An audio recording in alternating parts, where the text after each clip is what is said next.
Hey, um, I'm gonna I'm gonna read this one in a completely different way.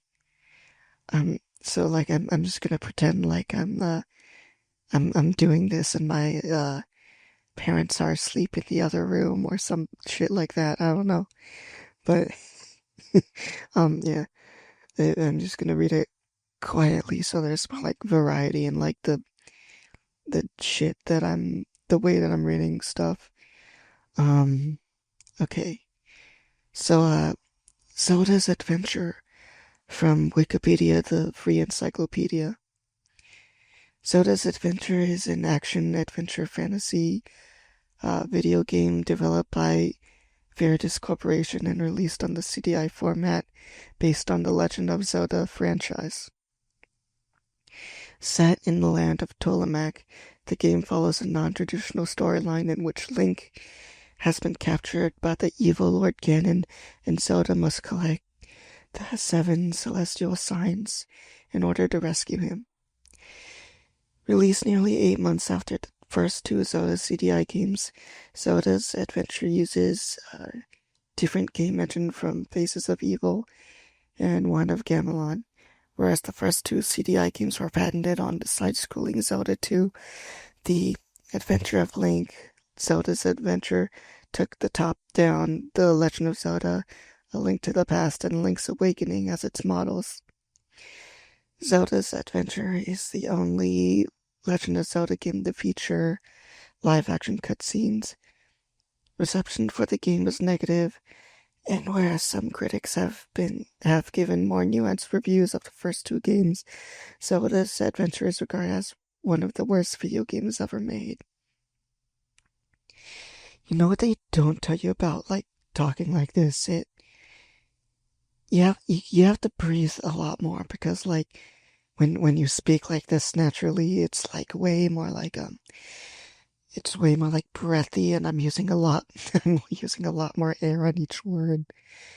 So so I'm gonna be breathing a lot as I read. I can't like some of these sentences I can't even get through without breathing. Like there's an example right there.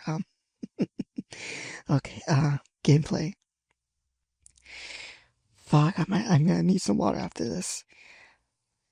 Unlike the previous two CDI Zelda games, which take the side-scrolling view from Zelda 2, Zelda's Adventure is played with the overhead view found in The Legend of Zelda. Playing as Princess Zelda, the aim is to fight through the 7 shrines of the underworld to collect the celestial signs and bring the land of Tolamac to an age of lightness. Unlike the two other games, Zelda's Adventure was created by Veritas, an entirely different company, with a change in style and gameplay. Level design is very much like the original The Legend of Zelda and A Link to the Past, with an overworld that allows access to individual dungeons. The FMV sequences that present the plot are live action instead of animated. Plot. Ganon has kidnapped Link and stolen the 7 celestial signs, creating an age of darkness in the kingdom of Tolamac, Camelot spelled backwards. Princess Zelda, Diane Burns Anyward, is recruited by the court astrologer Gaspra, Mark Andre in costume, voiced up by Hal Smith, to collect the signs to defeat Ganon and save Link. Guided by the words of Shermack, Zelda must first travel through the forest to the Shrine of Rock, where she encounters the Lord, a greedy minion of Ganon who protects the first celestial sign. Gaspra appears to congratulate Zelda and direct her to the Shrine of Illusion, where she faces Pasquinade to earn the second celestial sign.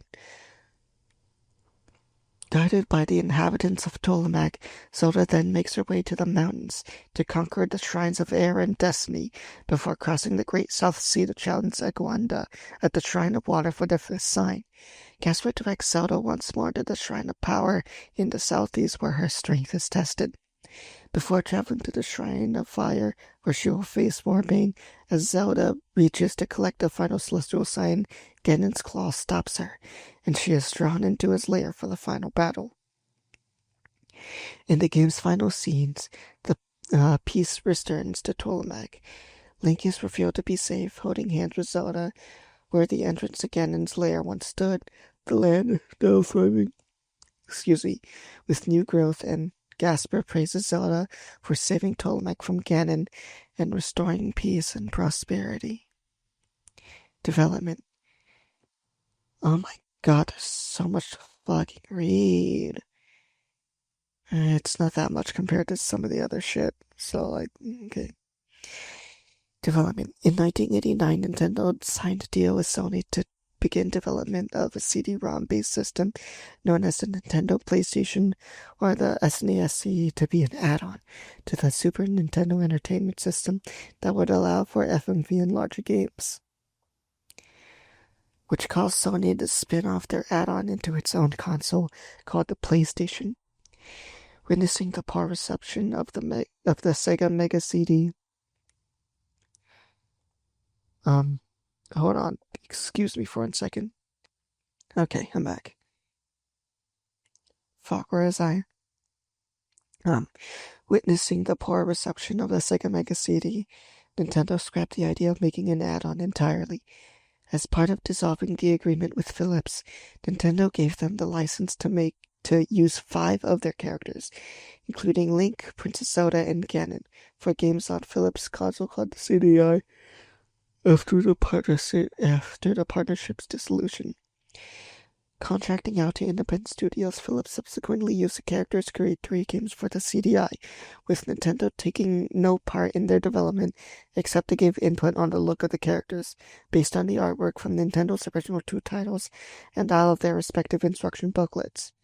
Philips insisted that the development studios utilize all aspects of the CDI's capabilities, including FMV, high-resolution graphics, and CD-quality music. Because the system had not been designed as a dedicated video game console, there were several technical limitations, such as lagging controls, especially for the standard infrared controller, and numerous problems in streaming audio, memory disk access, and graphics. Veritas was tasked with observing A Link to the Past and basing Zelda's adventure gameplay on it, though was told to still show off the CDI's capabilities, meaning that the game still used Red Book audio and animated cutscenes. Excuse me.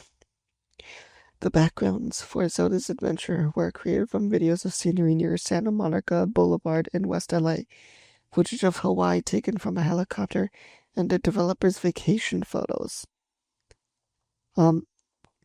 Okay, I'm back. Vacation photos, this decision was responsible for much of the game's RAM usage, causing backgrounds to scroll slowly and causing extreme frustration to the game's developers. The CDI's technical abilities were so limited that the use of 1 or 2 kilobytes of system RAM caused arguments amongst developers. Photos of the characters were shot using mirrors mounted on the ceiling, which was so low it precluded mounting the camera. All of the game's human characters were portrayed by the in-office staff. The characters' sprites' walking animations were done by having the actors walk on a motorized treadmill. The game's music composer, Mark Andrade, also, hopefully I'm pronouncing that right, also physically portrayed the part of Gaspra in the game's cutscenes, while his voice was dubbed by the Andy Griffith Show star Hal Smith, which was Hal Smith's final voice acting role before his death in 1994. Aww. Zelda in the game's opening cutscene was played by office receptionist Diane Burns due to the game's alleged low budget, while in other cutscenes as well in-game she was portrayed by Annie Ward.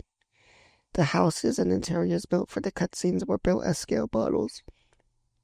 Bond human characters were created using clay models and being animated in stop-motion animation. The model artist was Jason Bakutis, who had worked in Hollywood on movies like Critters 3 and Freddy's Dead: The Final Nightmare. Developers have stated they were not influenced by the first 2 CDI Zelda games.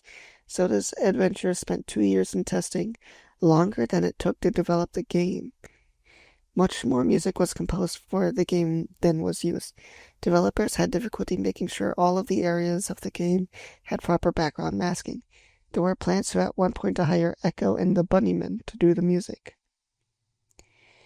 Intending to push the capabilities of the CDI to its limits, development initially progressed with a goal of 600 screens and 160 NPCs.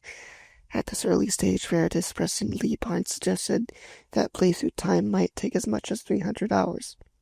These development figures were reduced in the final product, which had only a handful of NPCs and whose playthrough time has been placed. I didn't get much sleep last night. Placed by one commentator at only 12 hours. The majority of the game's programming was done by one person, Randy Casey, who was responsible for programming all of the game and all associated tools. Additional programming for the inventory system and game's progress tracking, dubbed FRP engine, was done by Gavin James. There is conflicting information about the game's budget.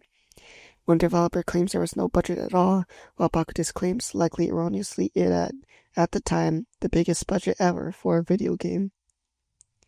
Reception. Zelda's Adventure was widely panned by critics.